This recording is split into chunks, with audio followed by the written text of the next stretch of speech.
Bonjour à tous.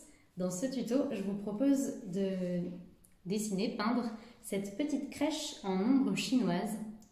Donc le principe de l'ombre chinoise, c'est qu'on va travailler le clair d'abord et venir dessiner des petites silhouettes sur le devant. Alors c'est parti. Pour peindre cette petite crèche, je me suis tout simplement inspirée de la première de couverture de ce catalogue de la librairie de l'Emmanuel. Donc voilà, parce que je trouve que c'est sympa comme thème couleur pour faire une crèche en ombre chinoise. J'en avais fait il y a quelques temps, je voulais vous montrer. Celle-là est assez particulière, il n'y a pas la petite maison. Et celle-là se rapproche plus de ce qu'on va faire maintenant.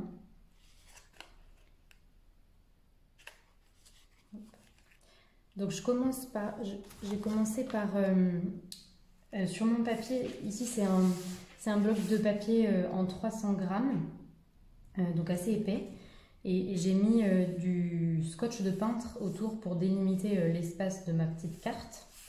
Après, cette crèche peut tout à fait être faite au crayon de couleur, si vous voulez. Je pense que c'est faisable. Là je vais le faire à l'aquarelle parce que c'est ce que je préfère, mais n'hésitez pas à essayer avec une autre technique. Alors on va commencer par faire un petit dessin pour nous guider. Je vais partir sur du HB, comme ça on verra bien à la caméra. Là pour cette petite carte, je vais faire une composition centrale, symétrique. C'est assez basique, mais ça marche quand même toujours bien. Donc ça c'est ma ligne d'horizon. Et là-dessus, je vais laisser la place dans le ciel de mettre l'étoile de Noël. Tac, je l'esquisse simplement parce que je pense qu'elle aura sûrement sa forme plutôt directement à la peinture. Et puis en dessous, du coup, le toit de la maison. Voilà, sur la maison, il faut à la fois qu'elle soit grande, j'ai envie de dire, et en même temps, n'hésitez pas à laisser autour un espace libre pour que ça respire, que ce soit pas trop grand. C'est souvent le risque quand on dessine un motif, c'est qu'il soit énorme sur la page. Donc voilà, essayez de voir dans votre composition. Et puis là, on va faire les montants de l'ouverture avec un arc de cercle comme ça. J'aime bien cet arc de cercle qui fait comme une porte. Et au-dessus, on a quand même une zonnette comme ça. Bon, je rentre pas dans tous les détails, hein, mais l'idée c'est de rester sur une crèche en ombre chinoise un peu stylisée. Tac. Voilà. Peut-être on va lui rajouter un peu d'épaisseur comme ça. Tac. Voilà. Et puis devant, là il y a pas mal de volume, des marches, etc. Je ne sais pas si je vais tout faire. Peut-être je vais faire un peu d'herbe sur les côtés. Faut que je continue de parler fort quand je vous parle. Sinon je marmonne. Voilà. Peut-être faire un peu en creux comme ça. Voilà, je peux effacer un peu mes traits de construction.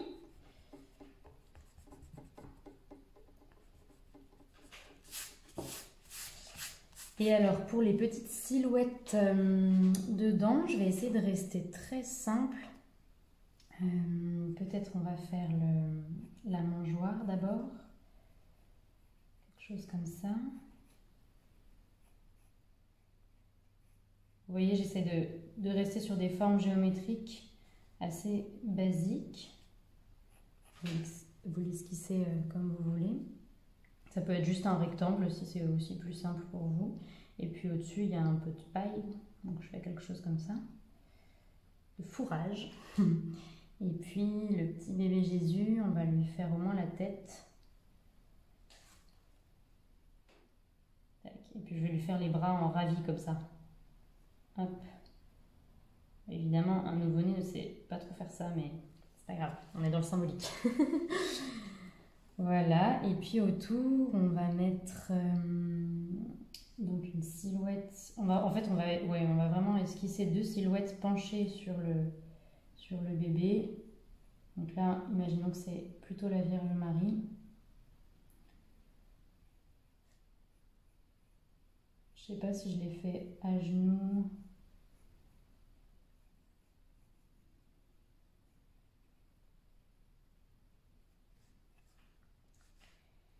Et puis le Saint-Joseph un peu plus grand.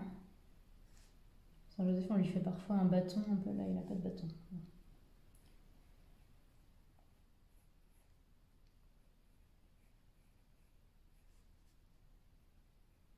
Voilà, je reste vraiment dans l'esquisse, je mets pas trop de détails. Bon, on pourrait... C'est tentant de rajouter plein de détails, mais pour l'instant je vais rester vraiment dans cette esquisse-là. Ouais. Allez, on en reste là. Donc je passe à la peinture. Donc pour cela, je sors un grand volume d'eau. On va pousser un grand volume d'eau. Mon chiffon, jamais bien loin. Hop, les couleurs. Et puis je vais commencer comme je fais toujours par mouiller intégralement le papier. Ce qui rend le papier accueillant à l'aquarelle et au pigment dans le mouillis.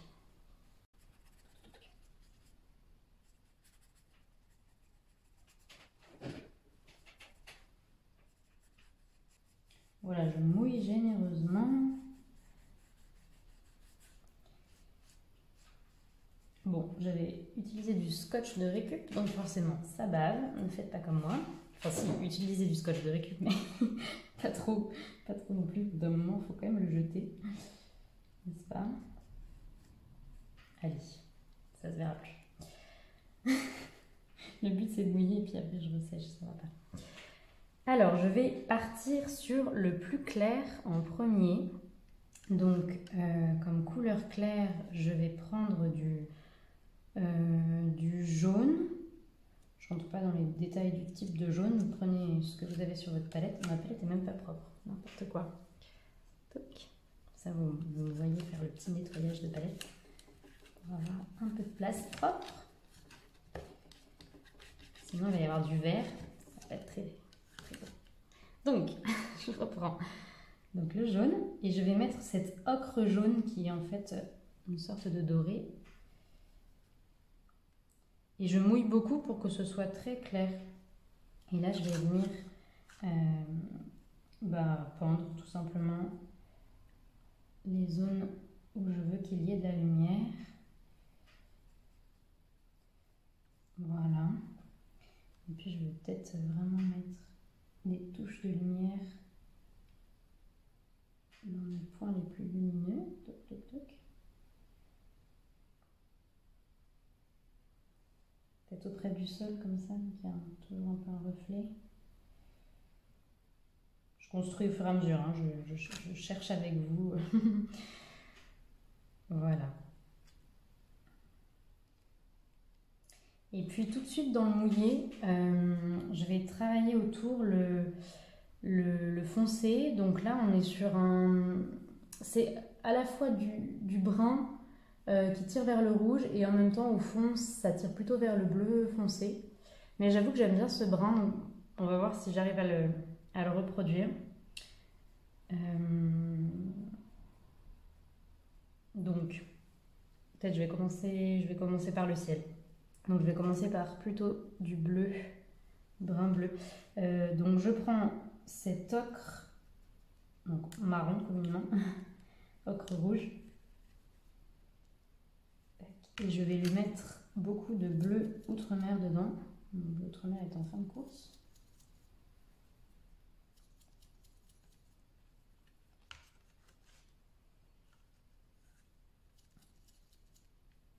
Voilà, on arrive à ce bleu foncé que je souhaite. Alors j'y vais.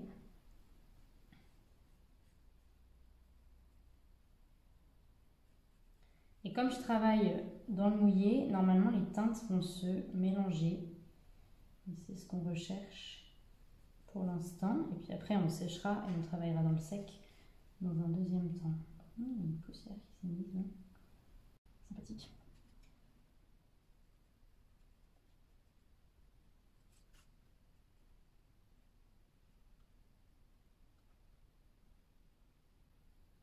Là, j'essaie de dessiner un petit peu plus la brillance de l'étoile. Tac. Voilà. Peut-être on va encore rajouter du bleu.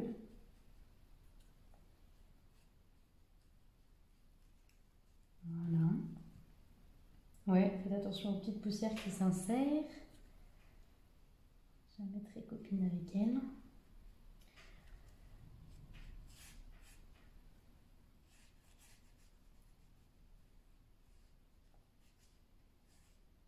Et à ce stade, on peut peut-être essayer de reprendre le ciel. Bon, je ne sais pas du tout ce que ça va donner, hein. Ça se trouve, ça va être affreux, je vais revenir en arrière, mais si je voulais faire des étoiles comme ça. Bon, ça marche pas parce que mon truc, il est pas assez... Quoique, ça fait un petit halo, là, ça peut être sympa. Peut-être qu'il faut que je fonce encore, d'abord. Bon, que je commence par foncer plus, et puis ensuite ça...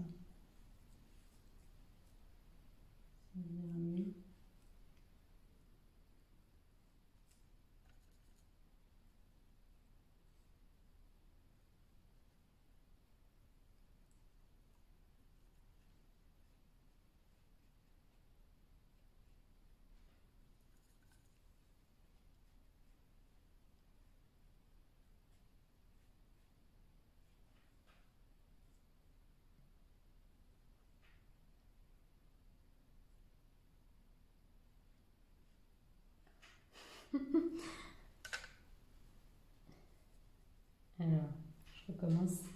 Je reprends en premier l'étoile qui a pris un peu trop de bleu là.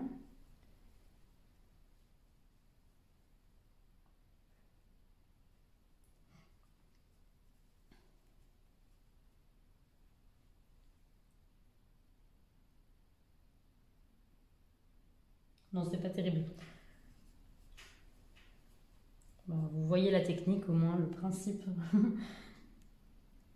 Mais ça fait plutôt flocon de neige que l'étoile parce que ça brille pas assez. C'est pas grave, ça donnera toujours un peu de texture.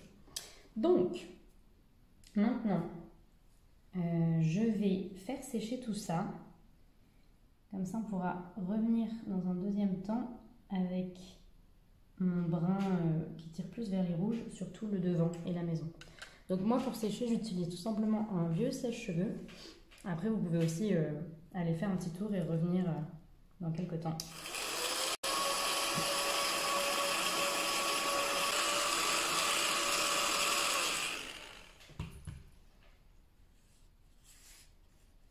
Alors, mon papier gondole un peu, ça c'est parce que je suis sur un bloc. Si j'avais scotché directement sur la table, normalement, le papier ne gondolerait pas, ce qui est un avantage. Mais bon, on va faire avec. À la rigueur, je mets une petite pince là que j'avais là. Touc.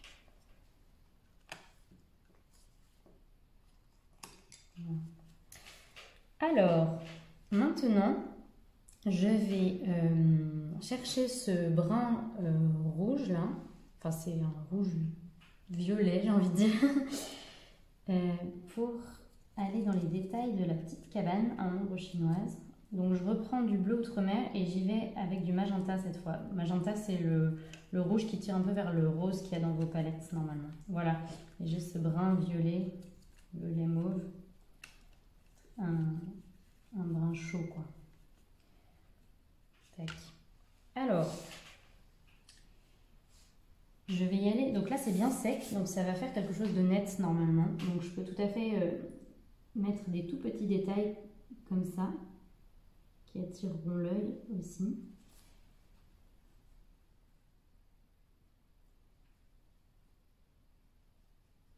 Et j'y vais pour peindre ma maison par-dessus les traits de construction que j'avais fait. Et le principe de l'ombre chinoise, c'est que je peins tout d'un bloc en fait. Je n'entre pas dans les détails de plan. Là, tout est au premier plan. Tout est au seul plan. Mais ce qui n'empêche pas de faire des petites aspérités qui donnent un peu de volume.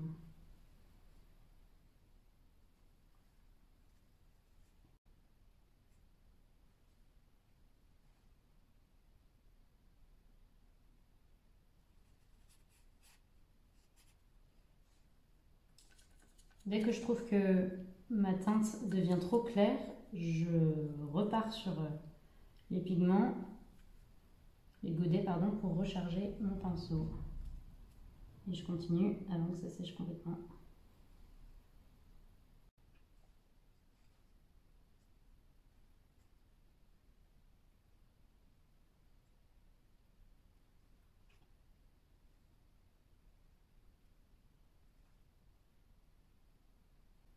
Vous pouvez prendre un pinceau plus fin que celui que j'ai là, si ça vous aide à y aller par petites étapes, pour faire des petits détails. D'ailleurs, je reviendrai peut-être avec un pinceau plus fin.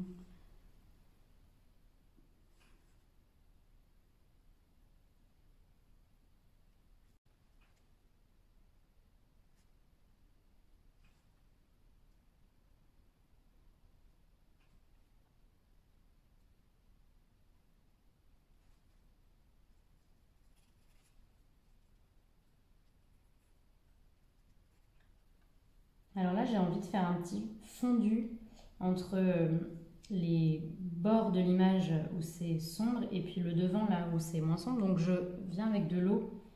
En gros, je rajoute de l'eau dans ma couleur initiale, ce qui me permet d'éclaircir et de venir par petites touches comme ça. Voilà. Mais je vais quand même reprendre de la couleur pour faire mes personnages. Et là, je vais changer de pinceau quand même. Soyons prudents. Je vais prendre celui-là.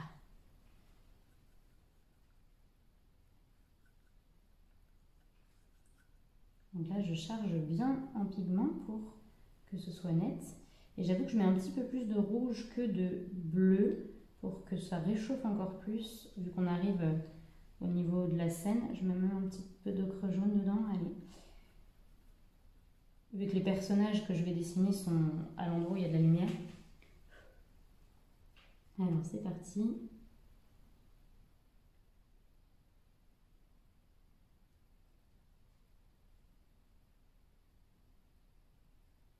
Bon, j'ai pris un pinceau fin, mais comme il est très chargé, il ne dessine pas forcément précis.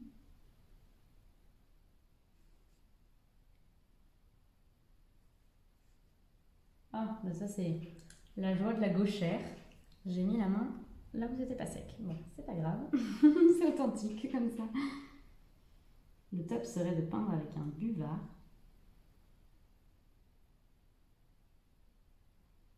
Ça éviterait ce genre d'accident. Je vais essayer de reprendre après.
Voilà, petite silhouette.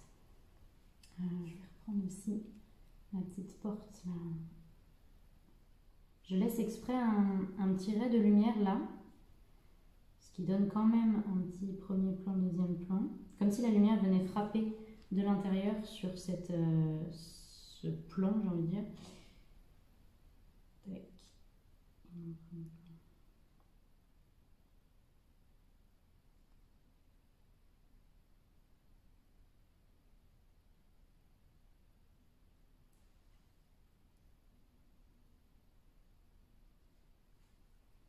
Voilà. Je peux reprendre quand même comme s'il y avait un petit reflet rose là. Tac.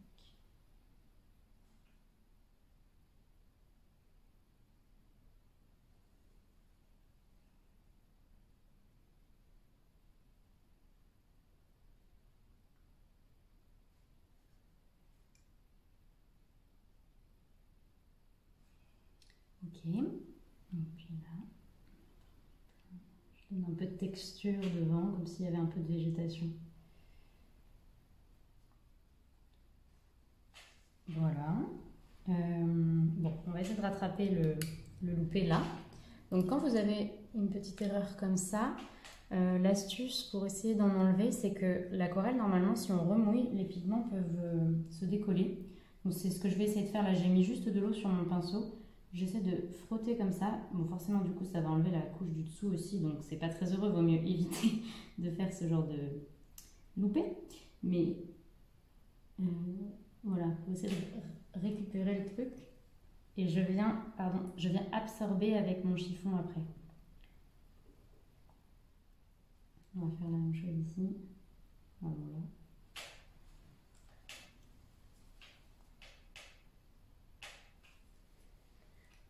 Je vais plutôt revenir par-dessus dans la zone sombre.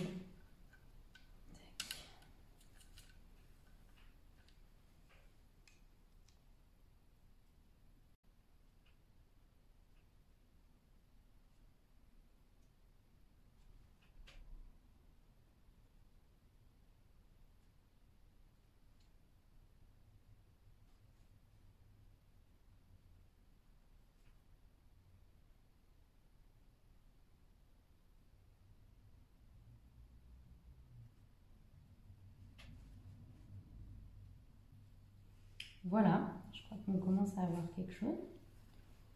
Tac, tac, tac. On se demande un peu ce que c'est quand même. Je sais pas. Alors l'étoile, peut-être je vais la retravailler.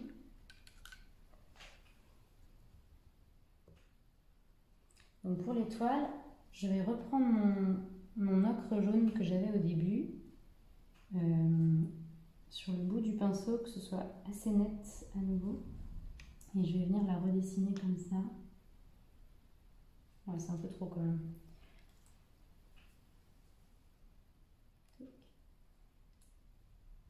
Bon, essayer d'être plus fin que ce que je fais moi.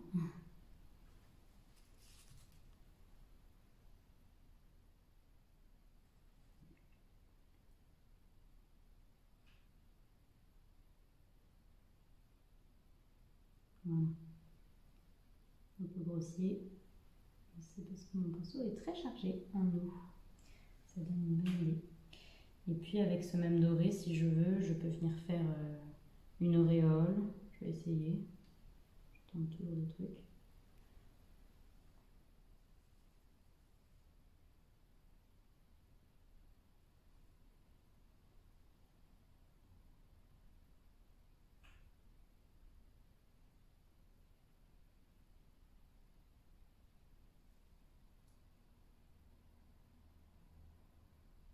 J'aime bien le fait de rajouter un peu de doré parce que c'est un peu cliché, mais ça fait vraiment Noël quoi.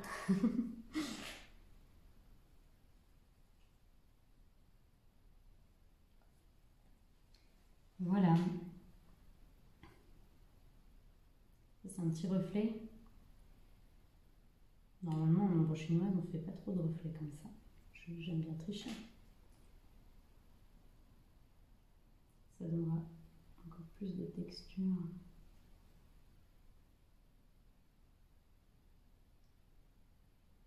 Voilà.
Bon, je tente des trucs, c'est pas toujours très heureux, mais voilà, c'est le jeu aussi de l'aquarelle. C'est un peu mené. Je pense que je vais faire sécher à nouveau avec mon sèche-cheveux et puis ensuite je finirai par gommer les traits de construction qui restent. Et quand tout ça, pardon, 1, 2, 3. Quand tout ça sera bien sec, je pourrai retirer les scotch très délicatement. Et voilà, c'est terminé. J'espère que ça vous aura plu et surtout n'hésitez pas à m'envoyer votre peinture. Ça me fera trop plaisir de voir ce que vous avez fait. Bye bye!